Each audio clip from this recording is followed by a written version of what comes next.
On episode 401 of Nintendo. I gotta say, 401 seems a little less impressive than 400. I don't know why. But on episode 401 of Nintendo Switchcraft, the future of Smash looks smaller. Star Wars Pinball is on the Switch, and I've played it. Castle Crashers may have a deal breaker, and Sega is on a sale. Those stories and more on this episode of Nintendo Switchcraft. I'm Victor from North Carolina. Don't get distracted by shiny things because you're listening to Nintendo Switchcraft.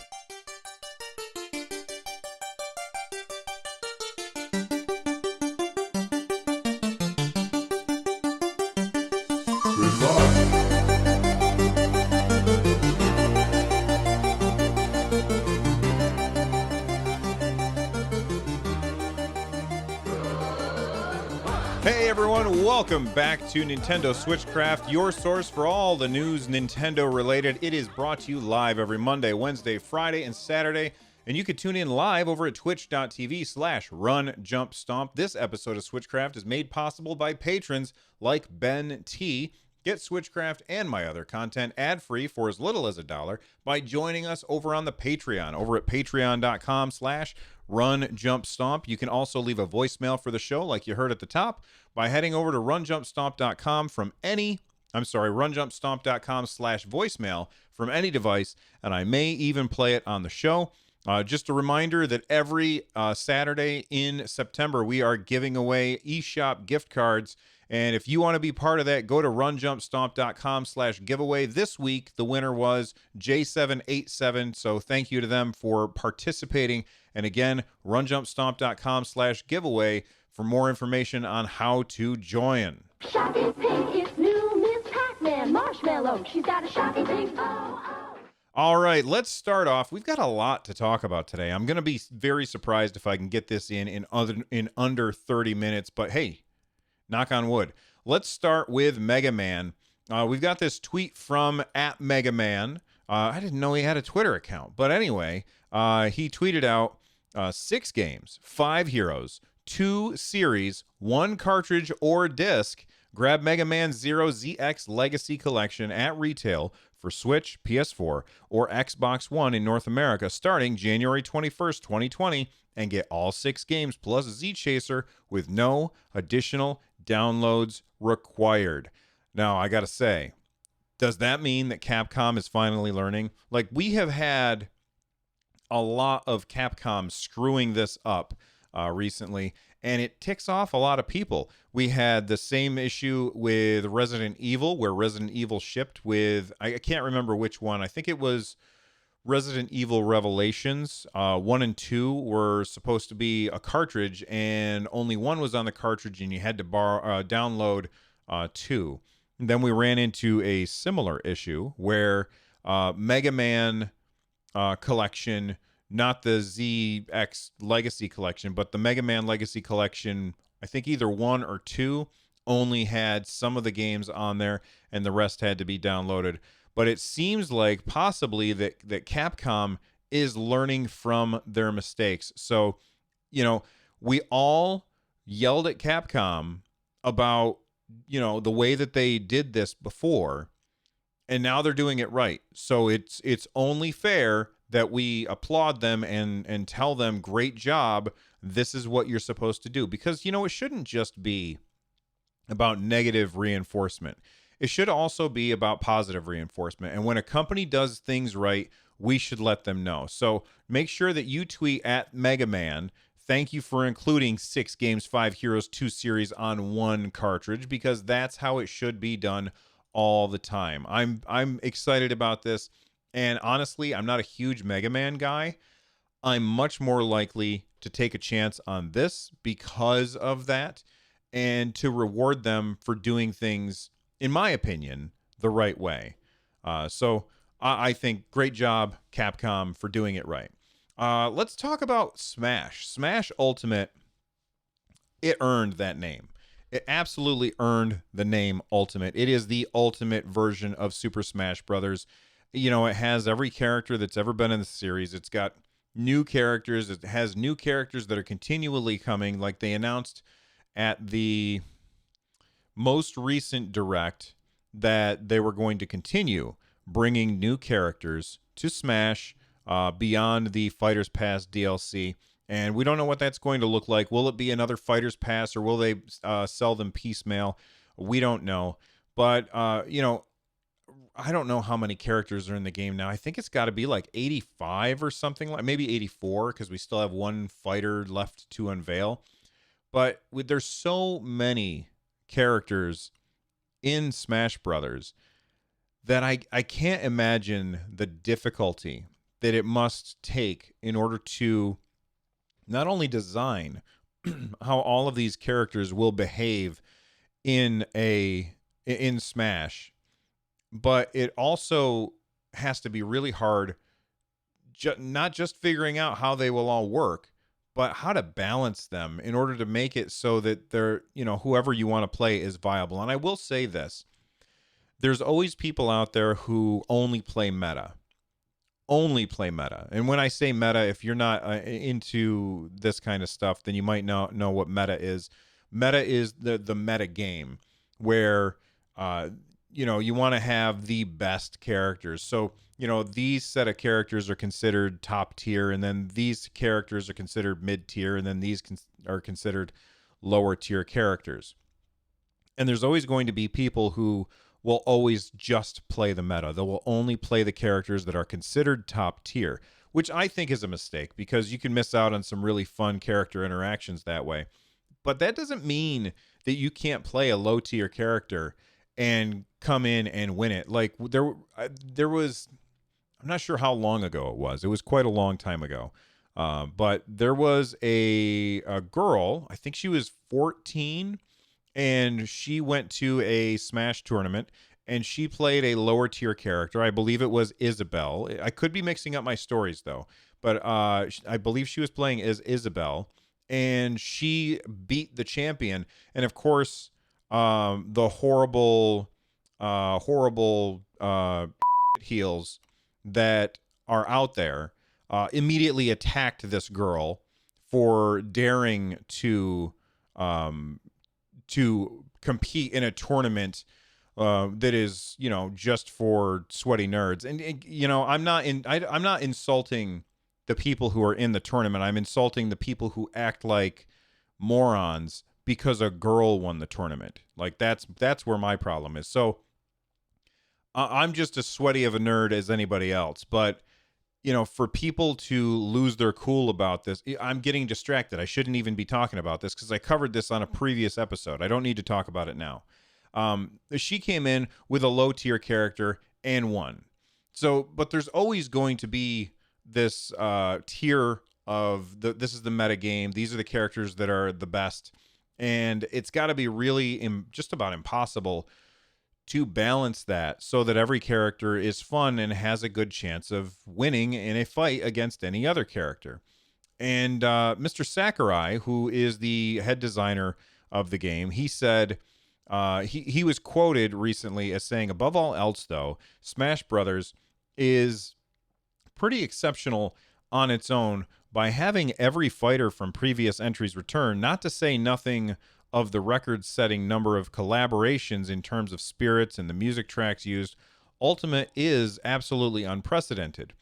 And all things considered, however, if Smash Brothers is to continue as a series, I don't think it will really be feasible to bring in this many fighters or titles again. And I can understand why he's saying that, but I personally think that they're going about this the wrong way. He's basically saying, look, when the next system comes out from Nintendo and we make another Smash game for it, or if we make another Smash game, spoilers, they will.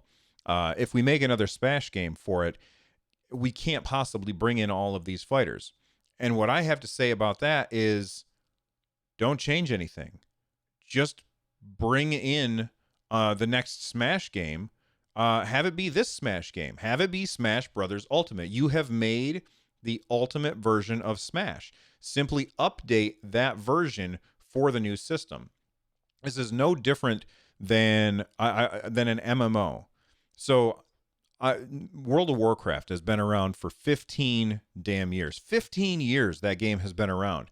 And I have had plenty of hardware upgrades in that time. And I know that that's not how things tend to work on console. But you know what? Final Fantasy 14. Final Fantasy 14 started on the PS3 and then it went to the PS4. It's the same characters. You upgraded your character, or you bought the new system, and you traveled. You started logging in on your PS4 instead of on your PS3. And after enough time went by, they said we're going to stop support on the PS3 and only support the PS4 and Windows from here on out. And I know that there's probably people who are playing it still on the PS3 and they were upset about that, but you know what? You had years and years of having fun with that. I think it is perfectly reasonable for when the Switch 2 comes out, or whatever the next system is from Nintendo, that they make Smash Ultimate on that system, and it has all of the stuff that you've unlocked. So if I have the Fighters Pass and I've purchased that, I have the Fighters Pass unlocked. If I bought the Undertale mask for Sans in the game, I've got that unlocked on my Switch 2. And continue to support both until it's no longer financially reasonable to continue to support the Switch, and then just move your support to the next thing. It's Ultimate. You did it. You made the Ultimate game. Why reinvent the wheel? Why start from scratch again when you can just bring it forward and just keep updating the graphics? When the next Switch comes out, update the graphics. When the thing after that comes out, update the graphics, and just keep, because clearly they've hit it this time. Clearly Smash Ultimate is a success, and people are finally starting to allow Melee to get clawed out of their hands so that they can fit that new GameCube controller in and continue to play Smash on the Switch. Anyway, that's just how I feel about it. You can let me know if you feel differently. Let's move on and talk about Star Wars Pinball. I'm not going to spend too much time on it. I have a full YouTube video. It's probably about, 12 minutes or so of me talking about the game and showing some footage. But I will say this, the game is really, really fun. And if you are a fan of pinball games at all, you should definitely check it out. The boards have an insane amount of detail, and the sounds are really, really great, except for the voices. The voices are terrible. They don't sound like the actual characters, but that's really not that big a deal.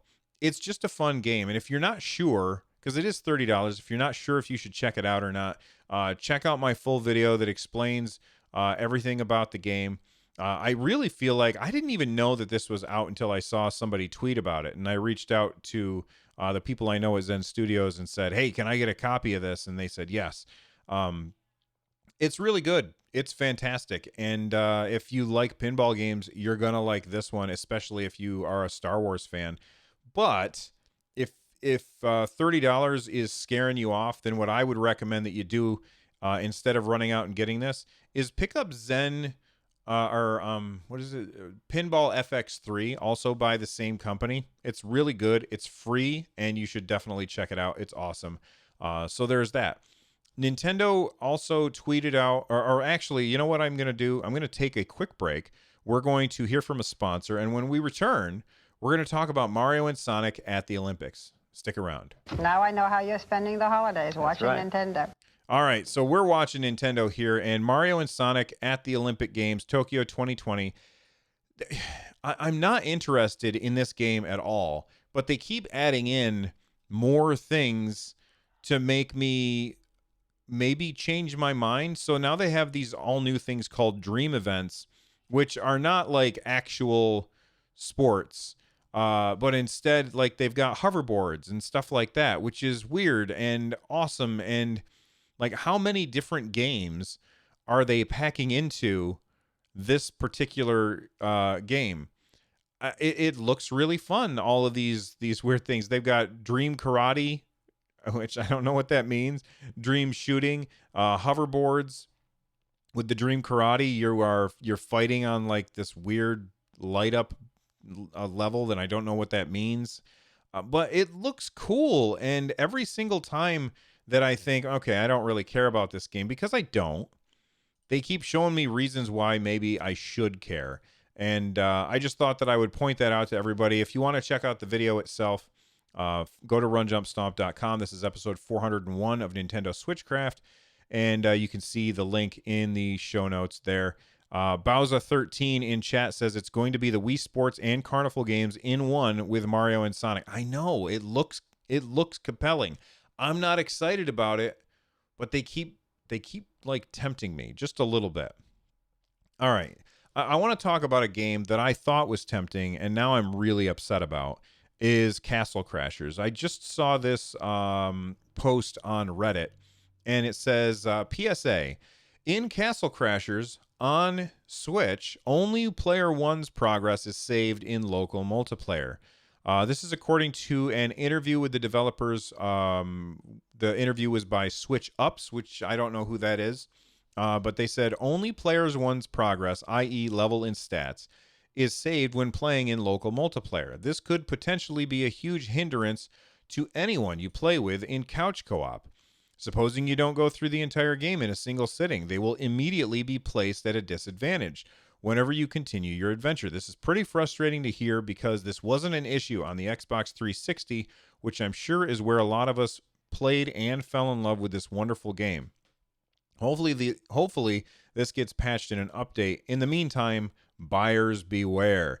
Now, I haven't been able to listen to the interview and see the whole thing, but oh my God, what is the thinking here? They're like, you should be able to sign in, and if I do local multiplayer with Diablo, I think that the other people who I'm playing with, like, they progress too. I could be wrong, but I think they do.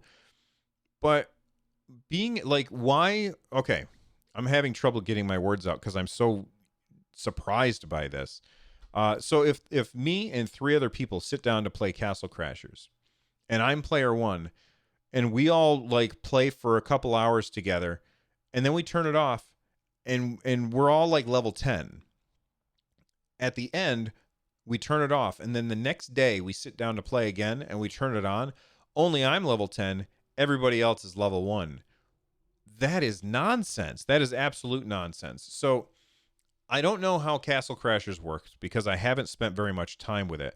But I think the solution, maybe there's a technical limitation because you can only have one user profile loaded at any time. I'm guessing. I have no idea. Or maybe it's simply an oversight by the developers. I'm not sure. But I think a solution would be that everybody is the same level as player one. Now, that would make sense to me. However, let's say that my son and I sit down and we play 2-player Castle Crashers, and at the end of the level, we're both level 10, and then he was player 2 and I'm player 1, and then I go to play again and I'm level 10. So as I'm playing, I'm leveling up, but then he goes to play again on his own. Now his character is only level 1, so that it really disincentivizes he and I to play together, because that means that we can only play together. And as anybody who has kids knows, you just don't always have time to play together. You don't always have time to do that thing when you want to. And sometimes somebody just wants to play without you. And that's kind of like, this is a this might be a deal breaker for me. I was really looking forward to Castle Crashers, but now I don't know. Like, it's just, I don't know. It seems lame. It seems incredibly lame, and hopefully they can fix that. But like, if they hadn't thought of it at this point, then I mean, I don't know what they're thinking about. Anyway, that kind of brought us down. Let's go back up. Dragon Quest. Are you guys ready for some Dragon Quest news? Listen, let's talk about September. All right, September has already had some pretty heavy hitters. We've had Demon X Machina come out. I think Grid Racing is coming out. We've got, of course, the Switch Mini or Lite or whatever. Yeah, the Switch Lite.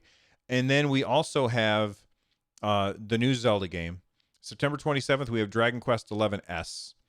And I'm sure that there's other things that I'm not thinking of right now, because September has been one. Oh, yeah, Astral Chain. Thank you, Joel Mead 24.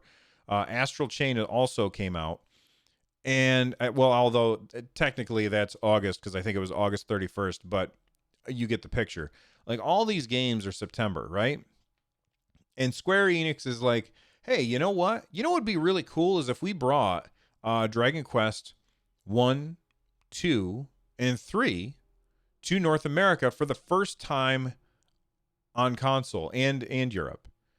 These have never been released in the US or in Europe on console, Dragon Quest 1, 2, and 3. So why don't we bring these over? When should we launch them? Should we launch them on September 27th when Dragon Quest 11 is coming out? I don't think so. Maybe that's, I don't know. Maybe there's enough people out there who are going to look for Dragon Quest and they'll say, oh, look, there's also these other 3 Dragon Quest games. Maybe I'll buy those all at the same time and not play Dragon Quest 1, 2, or 3 for months because I'm going to be too busy playing Dragon Quest 11S. I don't know what they're thinking here. And for me, I think it's a mistake to have it launch on that day. These are games that should have come out either earlier in the year to build up hype for Dragon Quest 11S or after, sometime later in the year, or maybe even next year. I think it's a huge mistake for them to bring these games to the Nintendo Switch now. And I'm very interested in them. I think it looks cool, but the idea of these games competing with Dragon Quest 11S, I don't know. I think it's a mistake. And this is a problem that I feel like I've been seeing on the Switch for quite a while now, is this idea that the developer or that the publishers and Nintendo themselves, they don't know how to pace themselves. Like, the first half of this year was pretty quiet.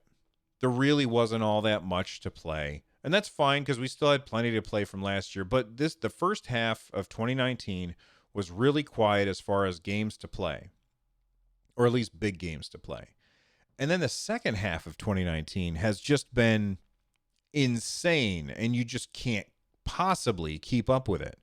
So I think that, I don't know, Square Enix, Nintendo, and all of the other publishers need to sit down with a calendar and start marking stuff down so that we can play everything. And I know, I'm going to play devil's advocate here.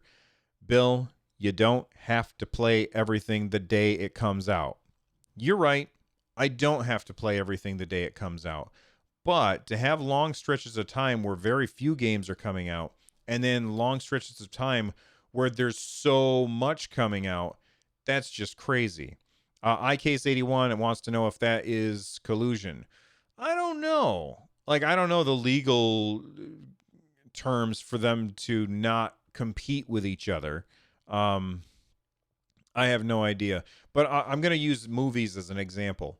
A movie they'll be like, hey, everybody, we're going to release on such and such a date. And then what happens is Disney will be like, oh, yeah, Marvel movie X is going to come out on that date. And so then everybody will be like, well, I'm not competing with that. And they're going to scatter, unless it's a wildly different type of movie. Like if it's, a movie that does not appeal to the same audience, even a little, like there's very little crossover there, then they stay on that date. But for the most part, you don't see Batman movies coming out against an Iron Man movie. Like, that kind of thing doesn't happen because they know people only have so much time and people only have so much money, and throwing everything at them all at once is usually, I say usually, a mistake. So I just wanted to let people know about that. And then finally, we've got a sale from Sega. Sega has a publisher sale. This also I found on Reddit, so thank you, Reddit user xditto.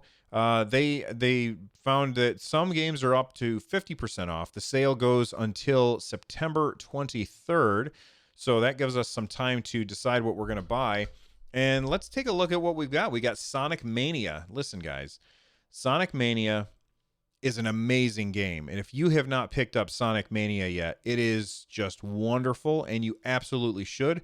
And it's 25% off. You can pick it up for $14.99. Sonic Forces, I hear, is kind of a stinker. I have not played it myself, but I hear it's not all that great. So you probably pass on that one at 25% off. Sega Ages Sonic the Hedgehog, the original Sonic the Hedgehog, is $5.99 at 25% off. I would say skip this. You've probably played it already.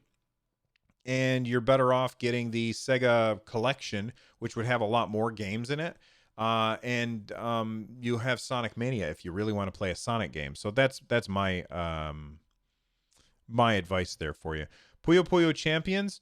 Don't think I played that one. It's $5, 50% off until September 30th. So there's actually lots of time for that one.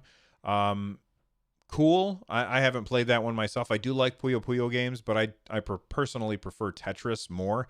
And I don't know that I will be buying any more Tetris / Puyo Puyo games in the near future because Tetris 99 is just too good. It's just too good.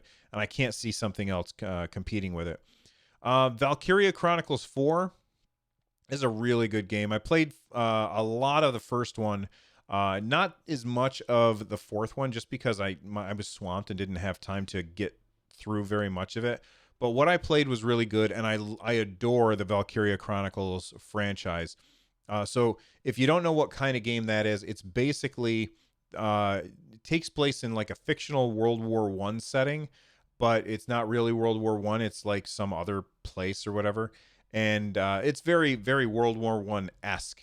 And it has like top-down tactical stuff mixed with third-person, over-the-shoulder gunplay. It's really weird and awesome, and it has a very, very cool art style. If you like games like Mario plus Rabbids or Fire Emblem, then I think that Valkyria Chronicles 4 at $20 at 30% off, that's a deal. And I don't know what this means. Complete is $34.99. I think that means it comes with Valkyria Chronicles 1 and 4. I can't find that here for sure. Or maybe that's just the one that comes with extra DLC. I'm not sure what that means. Sega Ages Outrun. If you look like an old school arcade racer, then you can get this one for $5. But honestly, I would say skip that. Spend more money and get Horizon Chase Turbo, because that game is rad and kind of gives you the same feeling.